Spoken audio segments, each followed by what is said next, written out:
Sa tamang balita, una sa tamang serbisyo, DZRH. 78 taon ng paglilingkod sa pagbabalita. DZRH, subok na sa balita. DZRH, haligi ng katotohanan. DZRH, makabagong bayanihan. Serbisyong tapat sa iyo.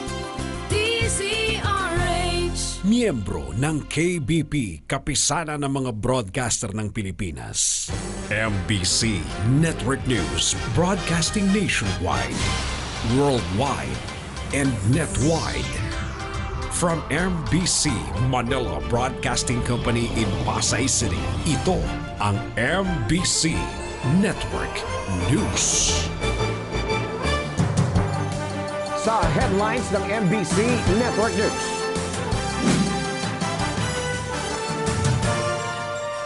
Congressman Gary Alejano, delikadong balikan sa sablay na impeachment case.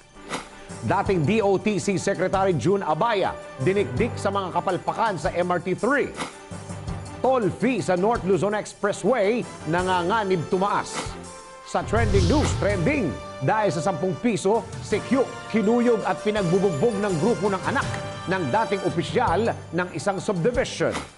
Sa good news, pagpapahaba ng validity ng Philippine passport, lusot na sa Senado. Sa Alam ba News, alamin sino si Emmanuel Macron at bakit siya na in love sa kanyang asawa na malaki ang agwat ng edad sa kanya. Sa news coverage, double suction cup sink shelf na imbento. Balita mula sa Papua New Guinea, 17 bilanggo patay sa jailbreak sa Papua New Guinea.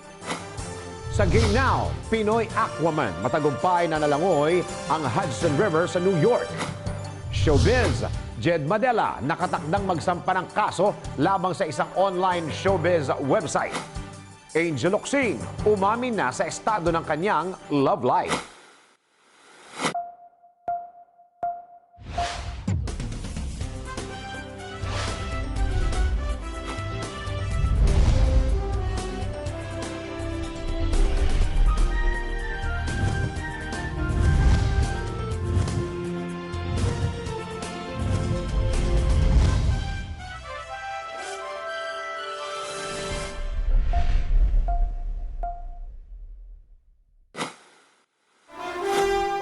Magandang araw Pilipinas, Luzon, Visayas at Mindanao at sa buong mundo. Samahan po ninyo ako ng kalating oras sa balita. Narito ang detalye ng mga balita.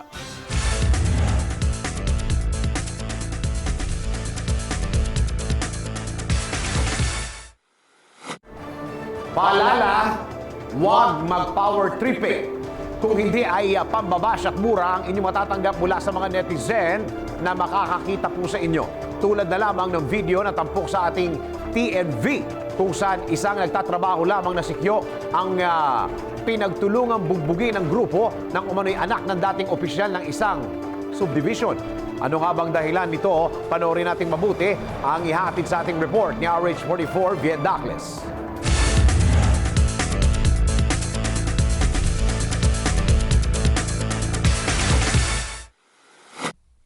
Nagtulungang bugbugin ng 4 na kalalakihan at isang babae ang security guard nito ng City Homes Subdivision sa Bacoor City, Cavite.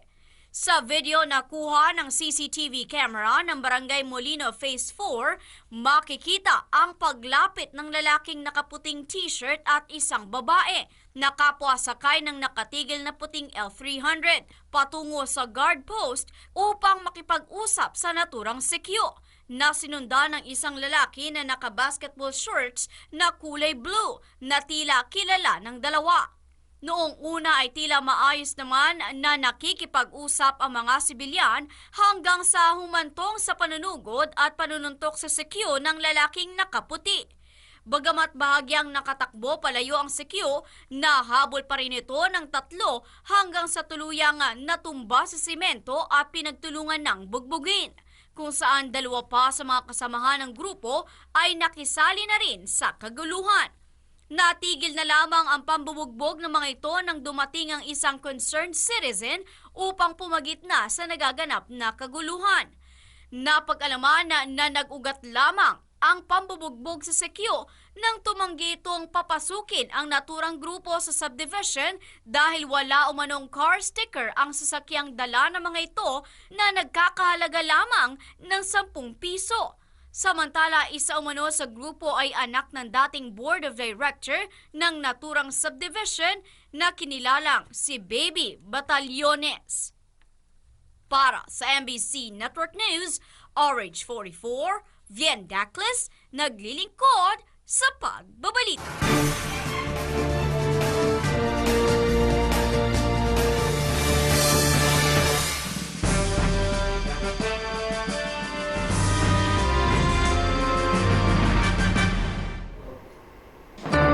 Because he means work. Nagpatawag agad ng press con si Pangulong Rodrigo Duterte nang dumating ito mula sa kanyang pagbisita sa mga bansang Cambodia at China. Sa kanyang speech, nagbigay ng update ang Pangulo sa kanyang pakikipag-usap sa mga lider ng mga bansang nabanggit. Alamin natin kung ano ang mga importanteng pinag-usapan ng Pangulo at ng mga lider ng Cambodia at China sa report ni RH09 sa Nicasulia.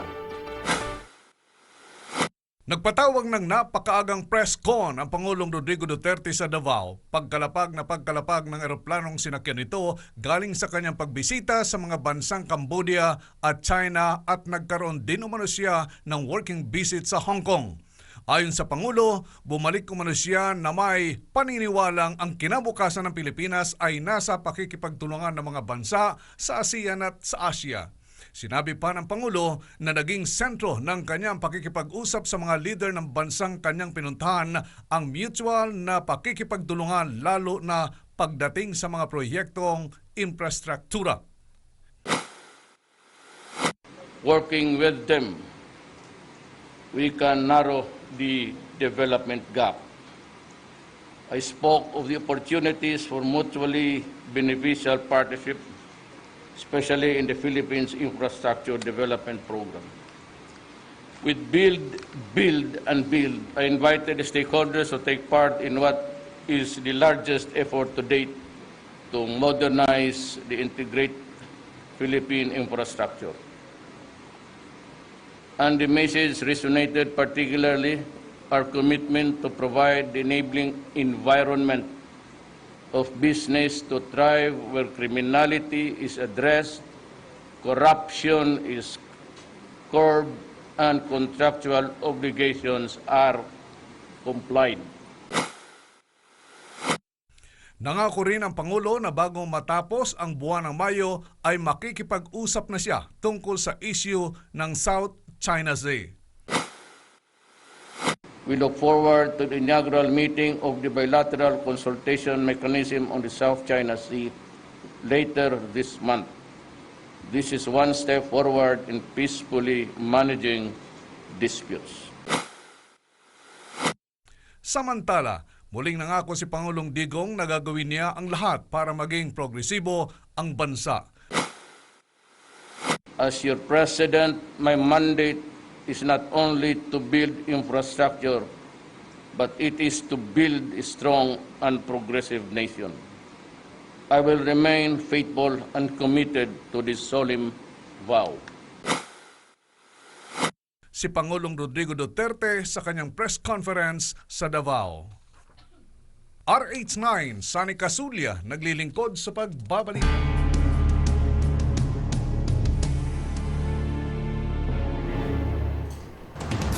Sumagot na po ang Pangulo. Hindi na iwasang matanong sa ipinatawag na press con ni Pangulong Rodrigo Duterte sa Davao City ang tungkol sa inihaing impeachment complaint ni Magdalo Party List Representative Gary Alejano. Hindi naman ito iniwasan ni Pangulong Digong at point blank niyang sinagot ang tanong tungkol dito. Alamin natin ang naging sagot ng Pangulo sa report ni RH44 Vien Dacles. Ibinasura ng House Justice Committee ang impeachment case ni Magdalo Congressman Gary Alejano laban kay Pangulong Rodrigo Duterte. Ang rason, walang personal knowledge si Alejano sa mga bintang sa Pangulo na nakapaloob sa dalawang reklamo. Kasunod na may 4 na oras na pagdinig, bumoto ang mga miyembro ng komite na sufficient in form ang reklamo pero insufficient in substance. Sa kainitan ng pagdinig, idiniin ni Ilocos Congressman Rudy Fariñas na pwedeng sampahan ng reklamo si Alejano sa House Committee dahil sa pag-aaksaya sa oras ng Kongreso sa reklamong walang basihan. RH9, Sunny Casulia, naglilingkod sa pagbabalita. Goodbye impeachment. Dahil kahapon, ibinasura na ang impeachment complaint ni Magdalo Party List Congressman Gary Alejano laban kay Pangulong Rodrigo Duterte. Ito'y dahil insufficient in form umano ang nasabing reklamo. Ngunit, ang sabi, sufficient pero insufficient naman o yung sustansya ng reklamo. Alamin natin ang iba pang dahilan kung bakit ito nabasura sa report ni RH09 Sunny Casulia. Hindi iniwasan ni Pangulong Rodrigo Duterte ang issue tungkol sa impeachment complaint na inihain laban sa kanya ni Magdalo Representative Gary Alejano. Sa kanyang isinagawang press conference sa Davao, pagkagaling niya sa kanyang ASEAN trip, sinagot ng Pangulo ang tanong tungkol sa nasabing impeachment complaint. Ayon sa Pangulo, hindi lamang isa, hindi dalawa, kundi 4 na beses siyang inimbestigahan tungkol sa issue ng human rights. I was investigated by the human rights when Delilah was still the chairman. I was investigated again when she was the Justice Secretary. Then I was investigated again by the Senate. And I was investigated again by the House. Ano pa bang gusto nilang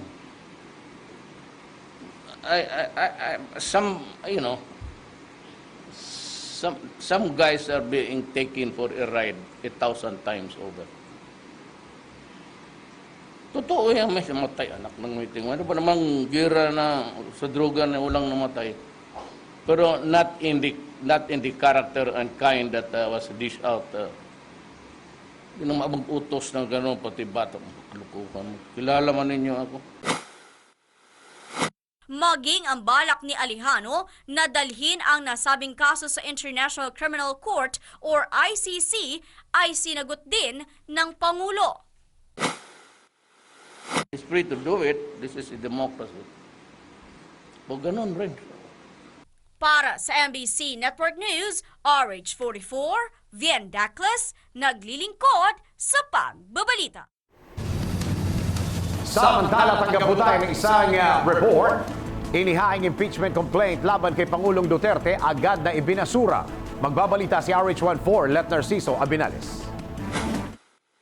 Hindi na pinatagal at agad pinatay ng House Committee on Justice ang impeachment complaint laban kay Pangulong Duterte. 42 miyembro ng komite ang bumoto para ideklarang insufficient in substance o walang sustansya ang reklamong inihain ni Magdalo Representative Gary Alejano.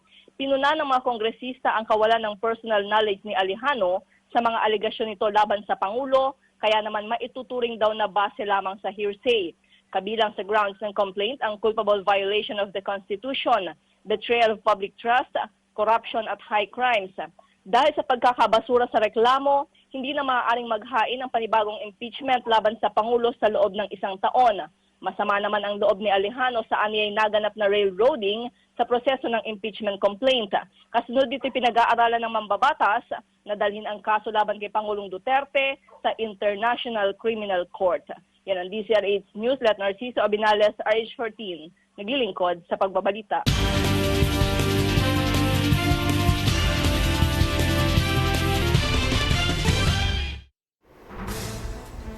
Ito mukhang nagamitan ito ng sabon. Dahil nasabon ng walang banlawan si dating Transportation Secretary June Abaya sa ginawang hearing kaugnay sa mga kapalpakang nangyayari sa MRT3. Ngunit rumesbak naman si Abaya sa pagsasabing walang iligal na nangyari sa mga transaksyong pinasok niya at ginamit pa nito ang pangalan ng Diyos sa kanyang naging pahayag. Kung ano pa ang mga ginawang pagsala ni Abaya sa mga tira sa kanya sa nasabing hearing. Alamin natin mula sa report ni RH44, Vien Daclas. Nag-isa ng ng husto sa pagdinig ng Senado si dating Transportation Secretary June Abaya sa mga kapalpakan ng MRT-3 na halos araw-araw ang nangyayaring aberya. Ngunit ipinagtanggol naman ni Abaya ang mga kontrobersyal na deal sa MRT na pinagtibay sa ilalim ng kanyang pangangasiwa. Sa kanyang pagharap sa pagdinig ng Senate Committee on Public Services, sinabi ni Abaya na pawang above board ang lahat ng pinasok niyang kasunduan. Sa kabila ng mga aberya sa MRT-3, sumumpa si Abaya na kaya niyang humarap sa Diyos at panindigang walang anomalya sa MRT deals kabilang ang transaksyon sa CNR Dalian na locomotive and rolling stock ng China na nagkakahalaga ng 3.8 billion pesos. Sinisisi sa palpak na maintenance ang halos araw-araw na aberya sa MRT-3. Para sa MBC Network News, RH44, Vien Dacles, naglilingkod sa pagbabalita.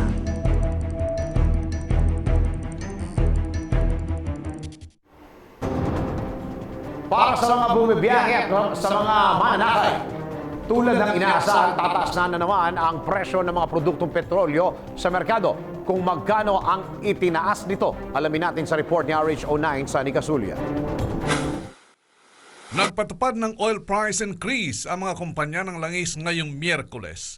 Umaabot sa 30 centavos kada litro ang dagdag presyo sa gasolina pero walang paggalaw sa presyo ng diesel at kerosene.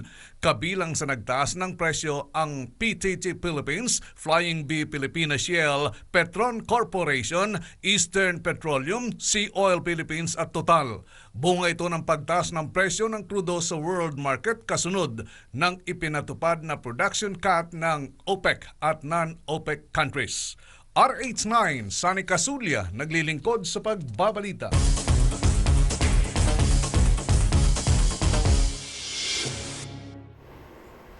Para pa rin sa mga mananakay, hindi lang sa mga mananakay, pati sa drivers.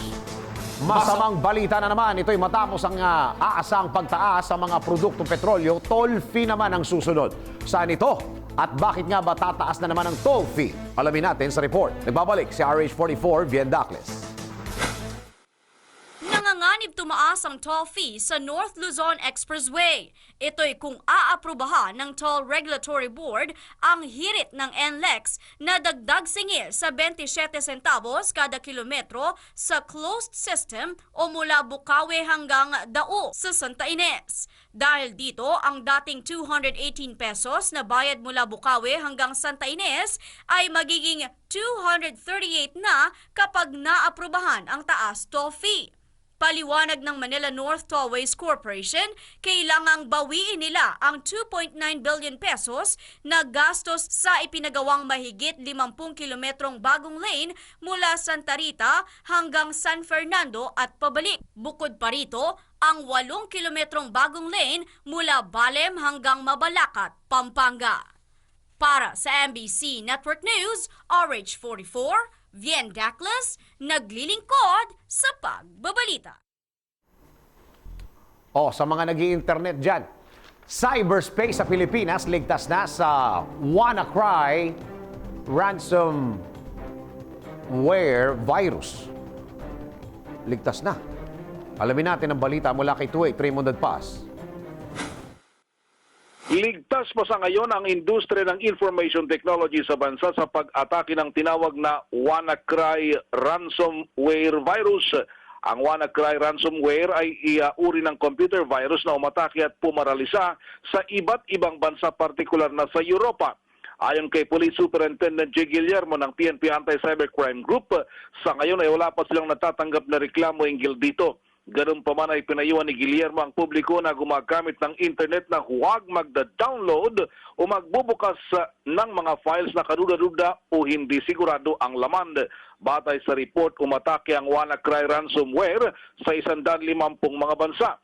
Maraming mga kumpanya, ospital at mahalagang ahensya ng gobyerno ang naparalisang operasyon dahil sa nasabing malware. Hindi nabuksan ang kanilang mga computer system kung hindi magbayad ng Bitcoin bilang ransom. Iyan ang DZRH News.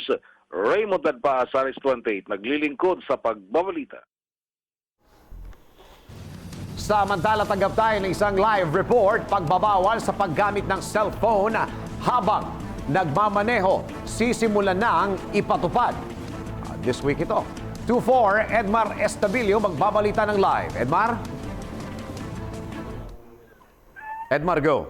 Dennis, ipapatupad na. Dennis, Go. ipapatupad na ng Department of Transportation o DOTR ang Anti-Distracted Driving Act simula Webes, May 18 ngayong taon. Dahil dito bawal nang gumamit, Dennis, ng cellular phone sa mga mamaneho saan man bansa. Base sa implementing rules and regulations na nilabas ng Department of Transportation, hindi maaaring gawin ng mga motorista mga sumusunod habang umaandar ang sasakyan o kahit pa nakahinto sa stoplight o intersection, tulad ng paggamit ng mobile communication device kahit mag-text, magpadala o magbasa ng text-based communication, tumawag, sumugot ng tawag o anumang katulad na gawain. Ang mga sasakyan na pang-agrikultura gaya ng traktura o mga gamit sa construction ay ng bulldozer o crane ay sagop ng nasabing pagbabawal kung dumadaan ito sa mga pampublikong daanan. Hindi naman kasali sa mga provision ito ang mga motorista na tumatawag para sa emergency. May 5,000 ang multa din sa unang paglabag, 10,000 sa ikalawang paglabag, 15,000 pesos ang pagkakasuspende ng lisensya ng 3 buwan sa ikatlong beses sa paglabag at 20,000 pesos naman at magkakawalang visa ng lisensya sa ika-4 at susunod pang beses sa paglabag. Papanagutan rin ang may-ari, operator ng sasakyan, huling lalabag, liban lamang kung mapapatunayan niyan hindi siya nagkulang sa pangangasiwa sa mga nahuli. Yan ang Edmar. DZRH News. Dennis. Paano yung apila ng mga ibang grupo tungkol dito? Ano, tuloy na ba ito? Wala pa naman, Dennis, pero ano yan, ipapatupad na talaga yan. Ipapatupad na dahil kanina meron kaming usapan sa LTFRB at merong pinabanggit. Tinatanong namin kung paano yung mga tinted na sasakyan, yung mga, di ba, yung, kung ikaw nagmamaneho, may mga tinted, paano nila masisilip yan. Pero ang sabi ng LTFRB, ayan ay pinag-aaralan pa nila kung paano nila mahuli yung mga driver na nagmamaneho. At kahit pa yun, Dennis, yung ikaw meron ka, minsan may mga napapansin sila sa mga sakyan na may mga tablet na nakalagay dun sa kanila mga harapan. At nanonood sila, di ba, o kaya mga cellphone. Pinagbabawal din yan, Dennis, hindi lang ipagamit, yung bang nanonood ka, na yung naka-on habang nagmamaneho ka. Pag nakita ka ng yung mga implementing agencies, huhulihin ka. Bakit LTFRB? Hindi ba LTO ang leading agency rito, Edmar? Kasama ang LTFRB yan, Dennis. Sila yung sakot pa rin ng DOTR. Yung LTFRB, yung LTO, Dennis. At saka yung mga manghuhuli, meron na bang seminar kung sinabihan na ba sila na kung paano manghuhuli? Nagkaroon na ba ng komunikasyon dun sa mga nagtatraffic? Ito meron na din sa LTO at LTFRB, no? Sinabihan na? Wala pa. Hindi pa naman case binabanggit dito sa implementation ng DOTR kung sakop yung mga sa local government unit, yung mga enforcer ka ng Quezon City. Pero talaga magpapatupad na ito, Dennis, matik yung sakop ng DOTR, yung LTFRB at saka yung LTO. Oo nga. So basically, buong bansa yan, kasama na Metro at Mega Manila. Okay, maraming salamat, Edmar. Kaya mag-ingat yung mga nagmamaneho. Tama. Okay. Salamat, Edmar. News, Edmar Estabilio, Oris 24, naglilingkod sa pagbabalita. Nagbabalita ng live, kaya dun sa mga nagda-drive dyan, bawal na ho dahil sa 18, itong batas na ito ay ipatutupad na sa 18. Marami pang tanong, marami pang umaapila, marami pang katanungan at question, mukhang, ewan ko kung nakasop nila yung kanilang mga enforcers. Maraming salamat. Nagbabalita ng live si 24 Edmar Estabilio.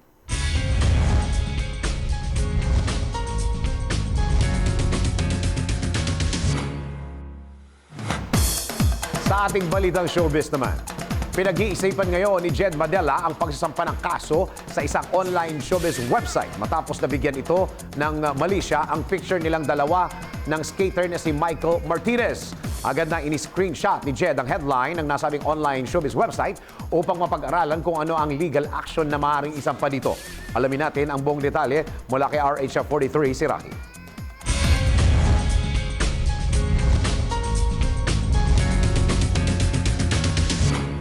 Pinag-aaralan na ni Jed Madela ang pagsampa ng kaso sa isang online website dahil sa malisyosong headline nito sa isang picture nila ng skater na si Michael Martinez. Ito'y matapos na kumalat sa social media ang picture nilang dalawa na nasa loob ng isang restaurant at tila kumakain habang nagkukwentuhan.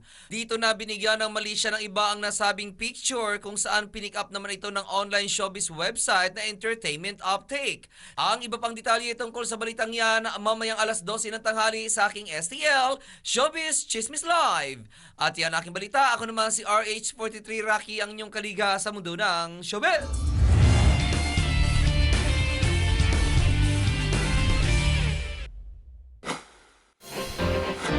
Eto, mag-good news na muna tayo. Isa ka ba sa mga nangangarap na mapahaba ang validity ng iyong hawak na Philippine passport?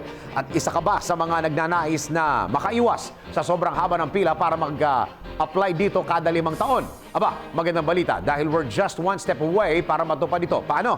Alamin natin sa Good News Report ni RH09 Sunny Casulia. Aprobado na sa Senado ang Senate Bill number 1365 o ang Philippine Passport Act na nagpapalawig sa kasalukuyang validity ng pasaporte na 5 taon upang maging 10 taon na. Ito'y matapos bumoto ng pabor ang 18 senador sa panukalang batas na nagpatibay sa pag-aproba rin ng Kongreso noong nakaraang Pebrero. Ayon kay Senador Cynthia Villar, ang pagbibigay ng 10 taong guarantee sa pasaporte ay magiging malaking tulong sa mga OFW. Gate ni Villar na napanatili ang katatagan ng ekonomiya dahil sa remittances ng mga OFW na umabot sa 50 bilyong dolyar bawat taon. Kaugnay nito, ayon kay incoming DFA Secretary Senator Alan Peter Cayetano, inaasahang makakatulong rin ito upang maiwasan na ang pagkakaroon ng mga backlogs sa pag-i-issue ng mga pasaporte sa bansa at pagiging kombinyente para sa lahat na mag-a-apply dito. At yan ang ating good news. RH9 Sunny Casulia naglilingkod sa pagbabalita.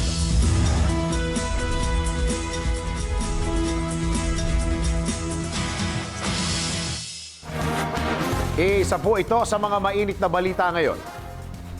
Naging usap-usapan sa social media ang pagkapanalo ng batang-batang presidente ng France na si Emmanuel Macron. Ngunit mas nabigyan ng atensyon ang kanyang relasyon sa kanyang asawa. Baka hindi nyo pa nababalitaan ito. Bakit nga ba mas maingay pa ang relasyon ni Macron sa kanyang asawa kesa sa kanyang pagkapanalo bilang Pangulo? Alamin natin yan sa report ni RH49, Rita Salonga. Maliban sa pagkakapanalo niya bilang bagong Pangulo ng bansang France, mas nagiging kontrobersyal ang love life ni Emmanuel Macron. May tuturing na rookie si Macron sa politics, lalo na dahil ang tanging naging papel nito ay maging French Minister of the Economy, Industry and Digital Affairs bago nito nirepresenta ang kanyang political party na En Marche o On the Move. Ngunit hindi ang kanyang pagiging bagito kung bakit laging laman nito ng mga pahayagan at lalo na ng social media, kundi dahil kasal ito sa mas nakakatandang babae. Ikinasal si Macron sa kanyang drama teacher na si Brigitte. Nagkakilala ang dalawa noong 15 anyos pa lang ang bagong French president. Marami tuloy nagtataas ng kilay kung totoo nga ba ang kanilang relasyon o ginagamit lang ito para pagtakpan ang totoong sexualidad ni Macron. Bakit nga ba tila tabu pa rin hanggang ngayon ang may December love affair? Maliban sa mag-asawang Macron, sino-sino pa nga ba ang magkarelasyon kung saan malayo ang agwat ng kanilang edad? Para sa kabuuang balita, maglagon lang sa www.tcrhnews.com. Para sa Alam Ba News, RH49, Rita Salonga, naglilingkod sa pagbabalita.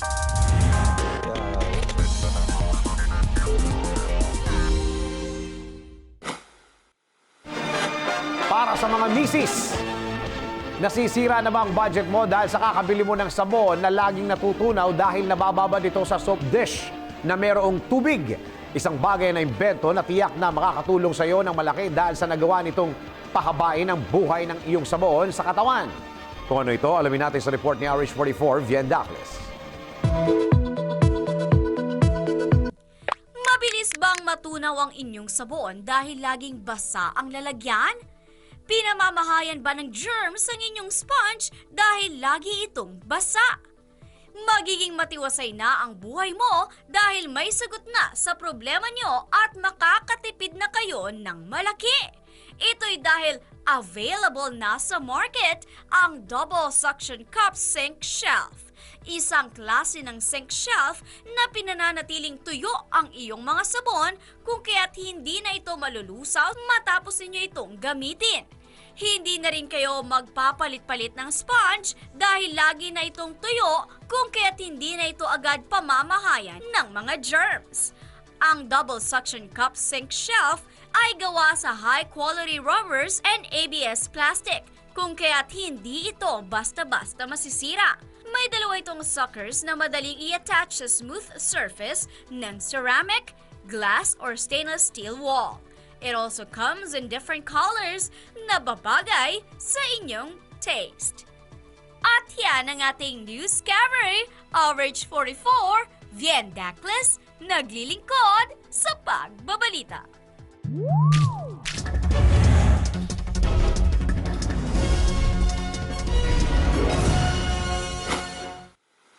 Umabot sa 17 bilanggo ang napatay matapos ang mass breakout sa isang bilangguan sa Papua New Guinea. Ayon sa report, nagwala hanggang sa makalabas ang ilang bilanggo sa Buimo Jail sa siyudad ng Lae kung saan bukod sa mga napatay, 57 pa rito ang kasulukuyang pinaghahanap.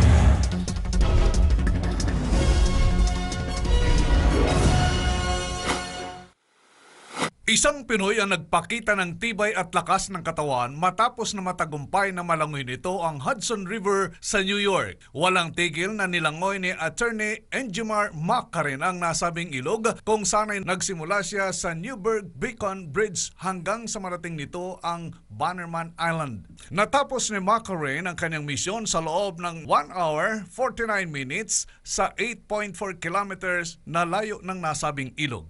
Ayon sa swimmer lawyer, partikular na layunin ng kanyang paglangoy ang ma-educate ang lahat ng kailangang panatilihing malinis ang karagatan, ilog at baybayin sa Pilipinas. RH9, Sunny Casulla, naglilingkod sa pagbabalik.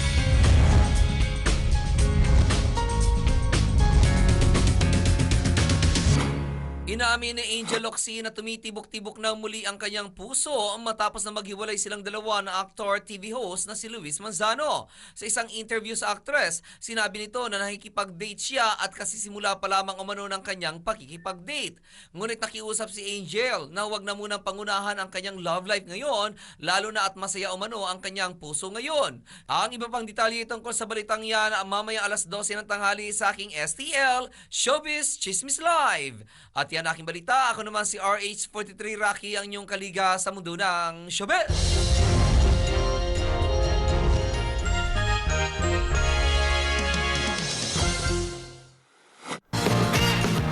Para naman sa lagay ng ating panahon, uulan ba o araw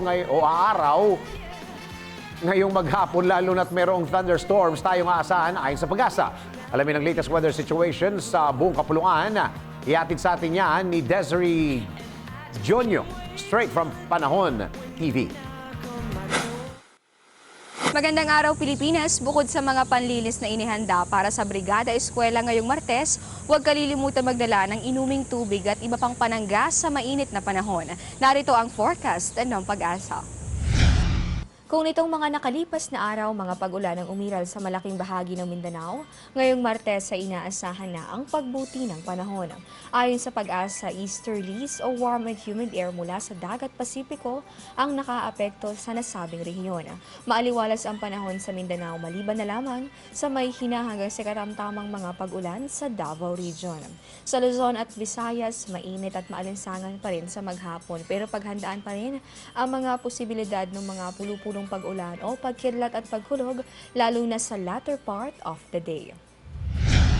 Para sa mga estudyante, may halos 3 linggo pa bago mag-umpisa ang klase. Kaya naman, gugulin na sa makabuluhang paraan ang mga natitirang araw ng bakasyon. At para gabayan kayo, narito ang inaasahang agwat ng temperatura sa iba't ibang bahagi ng ating bansa. Sa Luzon, warm and humid weather ang mararanasan sa Metro Manila. Same weather condition din sa iba pang panig. Pinakamainit pa rin sa Tuguegarao, maaring umabot sa 36 degrees Celsius ang maximum air temperature. Kung magiging abala naman kayo sa paglahok sa Brigada Eskwela sa Visayas, makikisama ang magandang panahon sa Tacloban, Bacolod, Iloilo at pati na rin sa Metro Cebu. Stay hydrated pa rin dahil inaasahang aabot sa 32 degrees Celsius ang maximum temperature. Sa Mindanao, improving weather condition din ang iiral maliban na lamang sa mga pag-ulan sa bahagi ng Davao Region.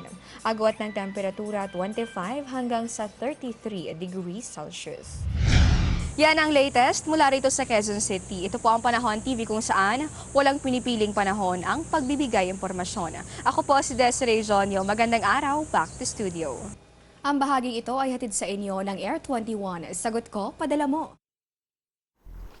Alright, maraming salamat, Desiree, straight from Panahon TV. At sumayin nyo na naman ang kalating oras nating balitaan, mga impormasyong dapat ninyong malaman saan mang sulok ng mundo sa ngalan na bumubuo ng MBC Network News. Ako po inyong lingkod sa pagbabalita. Ako po si Dennis Antenor Jr. Bukas, alas 11 ng umaga, tuloy-tuloy ang ating balitaan dito lamang sa MBC Network News.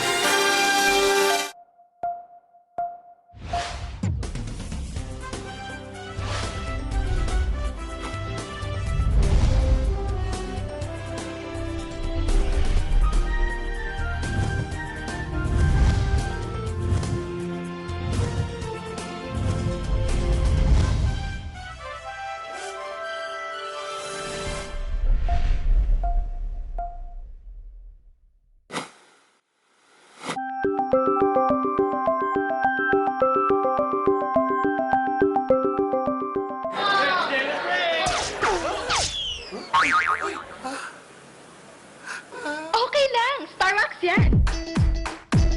Kahit matapunan ng tubig, isang pahid lang, agad balikin tabang sahig. Yan ang Starbucks floor wax, waterproof na, di amoy gaas pa sa kita. Sigurado ikaw ang star, in top to the max, max Starbucks. Loyal ka ba sa toothpaste mo? Sa blind toothpaste test, malalaman. Excuse me, anong toothpaste ang ginamit nyo? Eddie?